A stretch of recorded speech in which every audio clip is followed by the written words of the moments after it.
ओम शांति। देवताओं को किस पुरुषार्थ से सतयुग मिला? दुनिया में शक्तिशाली देश अपने देश के स्थापना दिवस पर मौजूदा सैन्य शक्ति और अस्त्र शस्त्रों का जो जोर शोर से प्रदर्शन करते हैं ताकि अन्य देशों को उनकी शक्ति का अंदाजा हो सके। अन्य देश आक्रमण करने से पहले 1000 बार सोचें, फिर भी उनको अंदर बहुत डर रहता है। इस कारण हर वर्ष नए नए शस्त्र खरीदते ही रहते हैं। शक्तिशाली वो जिसका मन पर पूर्ण अधिकार हो। दुनिया में भी कहावत है, तलवारों से जो जग जीते वो क्रूर अत्याचारी है। कमजोर शासक की शक्ति बाह्य साधनों में होती है। शक्तिशाली वो जिसका अपने मन पर पूर्ण अधिकार हो और अपने से कमजोर को क्षमा कर सके। कोई एक देश अपने बाहुबल और शस्त्र बल का प्रदर्शन करता है तो दूसरा देश खौफ खाने के साथ साथ सतर्क भी हो जाता है और उस देश के शस्त्रों की काट ढूंढने में लग जाता है ताकि वो भी बता सके कि हम भी कुछ कम नहीं हैं। कलयुगी दुनिया में एक दो को डराकर और डरकर अपनी शक्ति का प्रदर्शन होता है। निरंतर खौफ के साए में जीने वालों का आपस में मिलना जुलना, खाना पीना, भाषण आदि भी सुरक्षा घेरे में कैदियों की भांति होता है। बाहुबल से विश्व पर राज्य नहीं हो सकता। बाहरी देश का आक्रमण ना भी हो तब भी अपने ही देश में भाषा भेद, प्रांत भेद, धर्म भेद, मतभेद के कारण उपद्रव होने का डर सरकार को निरंतर सताता रहता है। बढ़ती महंगाई, महिला सुरक्षा, कुपोषण, व्यसनाधीनता, प्रदूषण, दुर्घटनाएं तथा देशवासियों की मूलभूत जरूरतों को पूरा करने आदि में सरकार को बहुत समय, शक्ति और धन का व्यय करना पड़ता है। अर्थव्यवस्था को सुचारू रूप से रखने, कानून व्यवस्था को दुरुस्त रखने, विकास दर को स्थिर रखने, दूसरे देशों से आने वाले घुसपैठियों पर नजर रखने आदि के लिए बहुत मंत्री और मंत्रालयों का कारोबार चलता है। आम चुनाव के लिए भी बड़ी सरकारी शक्ति लगानी होती है। भगवानुवाच है कि विकारों के अधीन हुआ मानव बाहुबल से विश्व पर राज्य नहीं कर सकता। प्रश्न उठता है कि वो कौन शक्तिशाली है जिसने सारे विश्व पर एक छत्र राज्य किया और वह राज्य किस विधि से पाया था। ईश्वर खुद आकर अब सतयुग से लेकर कलयुग अंत तक के पूरे काल चक्र का रहस्य उद्घाटन करते हैं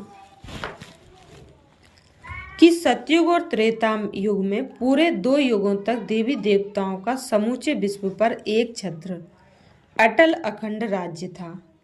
उस राज्य में इंसान तो क्या, जानवरों में भी आपसी प्रेम था। शेर और बकरी भी एक घाट पर जल पीते थे। हमले की कोई चिंता नहीं थी। लश्कर या अस्त्र शस्त्र रखने की आवश्यकता नहीं पड़ती थी। रिश्तों का आधार स्नेह और सहयोग का आदान प्रदान था। राजा और प्रजा सभी के पास धन धान्य की विपुलता थी। सभी के पास महल नुमा घर था। हर एक की अपनी असीमित उपजाऊ जमीन थी जिस पर लहलाती खेती और बाग बगीचे थे। सोने चांदी, मणिक मोतियों से भरी हुई खानियां थीं कोई पहरा नहीं था, वहाँ कोई गरीब नहीं। हर साधन उपलब्ध होने के कारण सभी के जीवन में इच्छा मात्रम अविद्या थी, अर्थात अनासक्त थे। सतो प्रधान प्रकृति से निर्मित शरीर की आयु भी 150 वर्ष थी। कोई शारीरिक रोग नहीं, ना बूढ़ा होने की चिंता, ना अकाले मृत्यु होने का भय। इसलिए ना कोई दवाखाने ना कोई हॉस्पिटल था। प्रकृति भी देवताओं के आदेश पर कार्य करती थी। भूकंप, बाढ़, अकाल आदि कुछ नहीं होता था। देवताओं की आत्मा और शरीर दोनों ही पवित्र थे, इसलिए उनके हर अंग का गायन है। कमल मुख, कमल नयन, कमल कर्ण, कमल हस्त, कमल पद आदि। चरित्र संपन्न जीवन होने के कारण वहां न कोई विकार, न चोरी, न ठगी, न महिला सुरक्षा का सवाल, न पुलिस, न पंचायत, न ही न्यायपालिका ही होती थी। एक धर्म और एक भाषा थी, जात पात या गुटबाजी नहीं। समूचा विश्व ही अखंड भारत होने के कारण अन्य देशों से घुसपैठ नहीं थी। राजा सर्वगुण संपन्न, 16 कला संपूर्ण, मर्यादा पुरुषोत्तम था। इसलिए राजा को कोई मंत्री या मंत्रालय की जरूरत नहीं थी। राजा समस्त प्रजा को एक परिवार की तरह देखता था और पिता की तरह पालना करता था। विज्ञान का संपूर्ण स्वरूप होने के कारण कोई प्रदूषण नहीं, कोई नुकसानकारक चीज नहीं, दुर्घटना का डर नहीं, पौष्टिक अन्न और कारोबार की थकावट रहित था। इसलिए आलस्य की भी कोई बात नहीं थी। हर समय चेहरा हर्षित होता था। मोहजीत होने के कारण ना तो किसी से बिछड़ने का भय था, ना किसी के बिछुड़ जाने का भय था। भले ही वहां पर नंबर बार पद थे, महाराजा महारानी, राजा रानी, साहूकार, प्रजा, दास दासी, नौकर आदि, लेकिन उन्हें अपने भाग्य से कोई शिकायत नहीं थी। अब सवाल है कि देवी देवताओं ने कब और किस कर्म से यह सौभाग्य प्राप्त किया था।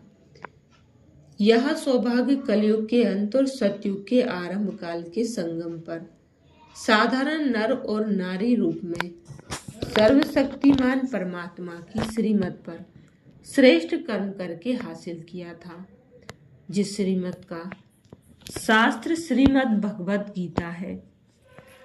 अब उसी गीता ज्ञान की पुनरावृत्ति हो रही है और स्वयं परमात्मा शिव आकर श्रेष्ठ कर्म करने की श्रीमत दे रहे हैं। ईश्वरीय ज्ञान और सहज राजयोग के नियमित अभ्यास से आत्मा स्वराज्य अधिकारी बन जाती है। जैसे अन्य धर्मों की स्थापना के आदिकाल में कुछ न कुछ विघ्न और विरोध हुआ, ऐसे ही यहाँ भी व्यक्तिगत और संगठित रूप से विघ्न और विरोध का सामना करना पड़ता है।